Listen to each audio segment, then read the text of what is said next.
مشق کی طرف چلتے ہیں۔ سبق نمبر 4 یعنی آرام و سکون کی مشق ہے۔ درست جواب کے یہ دائرہ لگانا ہے۔ حیرانی کے موقع پر استعمال ہونے والے حروف کو کہتے ہیں حروف تعجب۔ سبق آرام و سکون صنف نثر کے اعتبار سے ڈرامہ ہے۔ قواعد کے روح سے واو اور کون سے حروف ہیں؟ حروف عطف۔ خبردار، دیکھنا، زنہار۔ قواعد کے اعتبار سے کون سے حروف ہیں؟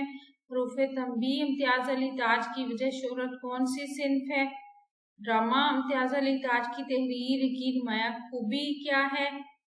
یہ خوبی در لفظ ہے، بک میں یہ مسٹیک ہے تھوڑی سی، برجستگی اور بے ساختگی۔ اس کے بعد یہ پیراگراف ہے، اس کو ریڈ کرنا ہے اور اس کے سوالوں کے جواب دینے ہیں۔ یہ پیراگراف لہو اور قالین سے لیا گیا ہے، ٹھیک ہے۔ ہم اس کی ریڈنگ کرتے ہیں۔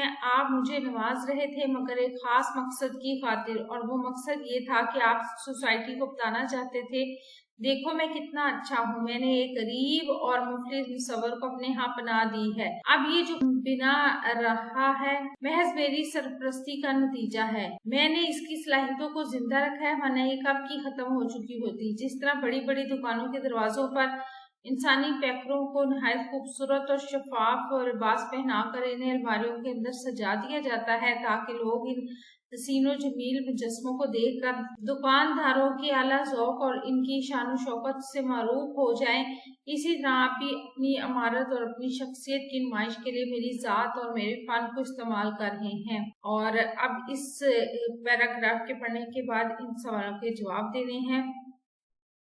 اپنے حافظے سے تسلسل کے ساتھ درج شدہ عبارت کے اہم نکات ہوتا ہے، یہ کلاس روم میں آپ پریکٹس کیجئے اور اس کے بعد اس کو پڑھنا ہے۔ یہ بھی آپ کلاس روم میں سب مل کر پڑھ سکتے ہیں۔ سوال جس کا جواب ہم نے دیکھنا ہے وہ ہے ڈرامے میں تجمل اختر کو کیوں نواز رہا تھا؟ اس کا جواب ہے ڈرامے میں تجمل اختر کو اس لیے نواز رہا ہے تاکہ وہ اپنی عمارت اور شخصیت کی نمائش کے لیے اختر کی ذات اور فن کو استعمال کر سکے۔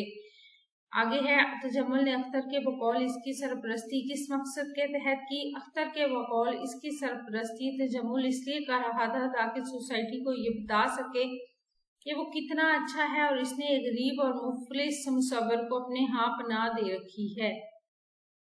اس پیراگراف کا موضوع کیا ہے؟ بے شمار موضوعات اس کے ہو سکتے ہیں، میرے خیال میں نمود و نمائش بھی ایک موضوع ہے جو اس کے پیراگراف کا ہو سکتا ہے۔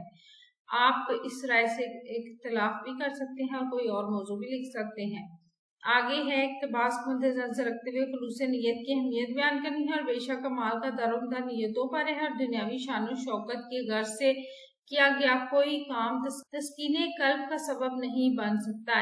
اس کے حوالے سے چھوٹا سا پیراگراف وہ یہ ہے، یہ بات روز روشن کی طرح عیاں ہے کہ اعمال کا دارومدار نیتوں پر ہے۔ جب ہم کوئی بھی کام خلوص نیت سے اور بنا کسی دنیاوی لالچ اور غرض کے کرتے ہیں، اس کا فائدہ نہ صرف ہمیں اس دنیا میں ہوتا ہے بلکہ اگلے جہاں میں بھی ہمیں اس کا اجر ملے گا۔ جیسا کہ مذکورہ پیراگراف میں اگر تجمل خلوص نیت سے اختر کے فن کی پذیرائی کرتا، اس کا یہ عمل اسے تسکین قلب بھی دیتا اور کسی اور کا فائدہ بھی ہوتا، لیکن اس نے دنیاوی شان و شوکت کے لیے اختر کے فن کو استعمال کیا جس کا نہ تو اختر کو کوئی فائدہ ہوا اور نہ ہی تجمل کو کوئی فائدہ ہوا۔ آگے مندرجہ ذیل الفاظ کو جملوں میں استعمال کرنا ہے۔ میں نے ساتھ میں معنی بھی دے دیے ہیں تاکہ آپ کو سمجھ آ سکے۔ تردد، فکر، پریشانی، سوچ۔ تردد کی کوئی بات نہیں، میں نے بجلی کا بل وقت پر دے دیا ہے۔ تقویت، طاقت، ہمیں فاسٹ فوڈ کی بجائے تقویت بخش غذائیں کھانی چاہیے۔ مطلق، بالکل، آج کل بچے اپنے بڑوں کی نصیحتوں پر مطلق کان نہیں دھرتے۔ شور و غل، گوگا ہنگامہ، جب کوئی گھر میں بیمار ہو جائے تو اس کے آس پاس شور و غل نہ کریں۔ مقوی، طاقت دینے والا، بڑھتی عمر کے بچوں کو مقوی غذاؤں کی اشد ضرورت ہوتی ہے۔ معائنہ، جانچ، مہینے میں ایک بار ڈاکٹر سے مکمل معائنہ ضرور کروانا چاہیے۔ درج ذیل جملوں کے زائد ترکیبی کی نشاندہی کرنی ہے۔ پاکستان میرا وطن ہے اور آمنہ نے سبق پڑھا۔ پہلا جملہ ہے پاکستان میرا وطن ہے، یہ جملہ اسمیہ ہے، اس کی ڈیفینیشن یہ سائٹ پر لکھی ہے، آپ پڑھ سکتے ہیں، پہلے بھی کئی بار یہ ہم کر چکے ہیں۔ پاکستان مبتدا،